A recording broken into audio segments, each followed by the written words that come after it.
बचन बाबूजी महाराज भाग चौथा, सिलसिला वचन नंबर 3। चाहे जिस कदर ताकतवर टेलीस्कोप और माइक्रोस्कोप से देखा जावे, इस दृष्टि का जो रूप है वह नहीं बदल सकता।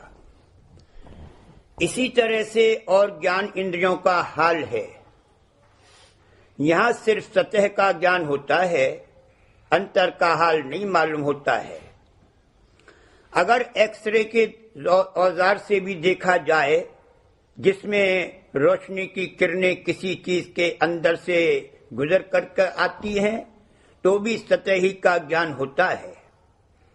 परमाणु के पास परमाणु यानी बिंदु के पास बिंदु बनाए जाएं तो एक लाइन यानी रेखा बन जाती है, और लाइन के पास लाइन खींचते चले जाएं तो एक सतह बन जाती है, और सतह पर सतह जमाते जाएं तो एक ठोस और मोटाई वाली चीज बन जाती है।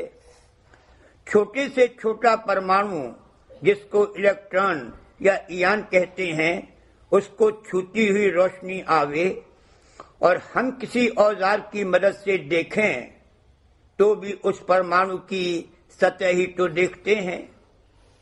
उसके अंदर किस तरह कार्रवाई हो रही है उसको नहीं जान सकते। इसी तरह से कान से सुनकर, आंख से देखकर, नाक से बास लेकर, जुबान से चखकर और त्वचा से स्पर्श करके किसी चीज का, ख्वाह जानदार का, बाहर का ही हाल जान सकते हैं। बहुत कुछ मालूम हो सकता है, मगर किसी चीज के अंदर का पूरा हाल कभी नहीं मालूम हो सकता। कहने का मुद्दा यह है कि इस देश की कार्रवाई करने और ज्ञान हासिल करने में ये बुद्धि काम देगी, मगर ऊपर के लोगों और देशों और मालिक का भेद इस बुद्धि से नहीं जाना जा सकता।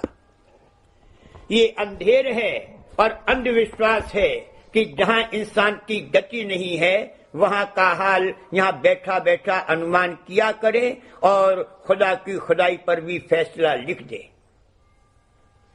ऊपर का हाल और खासकर मालिक का भेद नहीं मालूम हो सकता जब तक कि ऊपर के घाट के मन और बुद्धि न जगाए जावे, और ऊपर के घाट के मन और बुद्धि तभी जागेंगे जब नीचे के घाट के मन और बुद्धि हर लिए जावेंगे।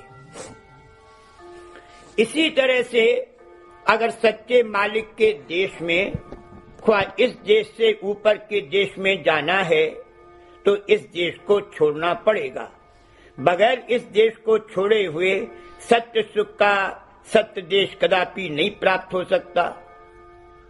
और ये ख्याल करना और कोशिश करना निहायत नादानी और गलती है कि हम इसी देश को इस काबिल बना लेंगे कि यहाँ सत्य बरतने लगे और सर्वत्र सुख, शांति, अमन, चैन और आराम राज करने लगे।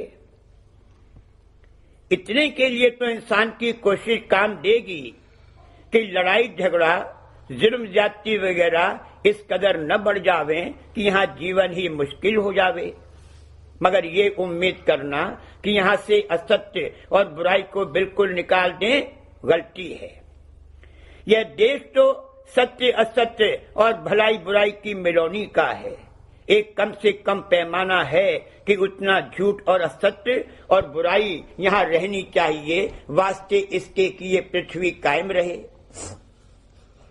इसका ये मतलब नहीं है कि किसी वक्त में बहुत बैर विरोध और विकार की वृद्धि से यहाँ का एतदार हिल गया है और जाता रहा है, तो उसको फिर लाने की कोशिश न करनी चाहिए।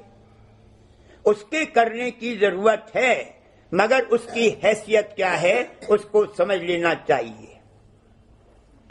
जैसे ये दुनिया एक दिन जरूर नाश होगी, हमेशा नहीं रहेगी, और एक छोटे से छोटा परमाणु भी पल पल में बदल रहा है, उसी तरह से दुनिया में जो कुछ सुधार किया जाएगा वह भी हमेशा नहीं रह सकता। एक तरफ सुलह की कॉन्फ्रेंस हो रही है, तो दूसरी ओर उसी वक्त में लड़ाई की तैयारी हो रही है। इस तरह की हालत दुनिया में रहेगी। अगर असत्य और बुराई यहां से बिल्कुल निकल जाए तो ये पृथ्वी कायम नहीं रहेगी, ऊपर के लोक में सिमट जाएगी, जहां यहां से विशेष सत्यता है। यही तो प्रलय कहलाता है। अगर यहां झूठ और असत्य न होता तो ढकने की क्या जरूरत होती। हर एक चीज पर्दों के अंदर है। जहां केवल सत्य ही सत्य है, वहां प्रलय या अभाव या विनाश नहीं है, वह सत्य देश है। वहां कलह कलेश, दुख संताप, जरा मरी कुछ नहीं है। इसलिए इस देश को सुधारने का फिक्र छोड़ो और अपना सुधार यानी अपनी सूरत के सुधार का फिक्र करो और इसके लिए जतन व मेहनत करो। अपने में जो असत्य की मिलौनी है उसको निकालते चलो तो एक दिन असत्य बिल्कुल निकल जाएगा और सत्य सूरत बरामद होकर उस देश को प्राप्त होगी जहां सुख शांति अमन चैन राज कर रहे हैं। जब कहा जाता है कि इस देश को छोड़ो और इस देश के सरो सामान सबको छोड़ो, तो जीव घबराता है कि हैं ये चीज मैंने प्राप्त की थी, इसको छोड़ दूं, वो चीज मैंने बटोर कर रखी थी, उसको जाने दूं, जो पौध मैंने लगाई थी उसको काट दूं। मालिक कहता है कि घबराओ मत, कुछ छोड़ने की जरूरत नहीं है, इनमें बरतो, मगर इनमें जो तुम्हारी आसक्ति बंधन और मोह है उसको निकाल दो और छोड़ दो। जो कुछ सामान दुनिया में प्राप्त है उसको मालिक की दात समझकर उसका उपयोग करो। अभी तुम पर दुनिया सवार है, अब तुम दुनिया पर सवार होकर यहां रहो तो तुम्हारा हर्ज नहीं होगा और जो हम कहते हैं उसको चित्त देकर प्यार से सुनो और वैसा करो। जो हम कहें उसको अंधविश्वास के तौर पर मत मान लो, बल्कि इस घाट पर जो बुद्धि तुमको प्राप्त है उससे निर्णय और विचार करके देख लो कि आया जो हम कहते हैं वो ठीक है। अभी सिवा इस बुद्धि के और कोई चीज तो तुम्हारे पास है नहीं, इसी का इस्तेमाल करना पड़ेगा, मगर उस तरह से करो जैसे कि हम बतलावें तो बुद्धि का भी सदुपयोग होगा, वरना ये मन के घाट की बुद्धि मलिन बुद्धि है, बिगाड़ करने वाली है। अब हम ये कहते हैं कि यह देश जरा मरी का है, यहाँ कोई चीज स्थिर नहीं है। अपनी आंखों से देख लो कि ऐसा है या नहीं। हर शय को यहाँ बुढ़ापा आता है और फिर वह मर जाती है, यानी उसका अभाव और विनाश हो जाता है। चाहे जिस कदर धन दौलत विद्या हुकूमत वगैरह हासिल की हो, जरा मरी से कोई बच नहीं सकता। गौर से देखो तो मालूम होगा कि यहाँ बड़े दुख तकलीफ और मुसीबत की हालत में जीव फंसा है। सुख तो यहाँ है ही नहीं, जिसको यहाँ सुख माना है वह तो दुख का बयाना है।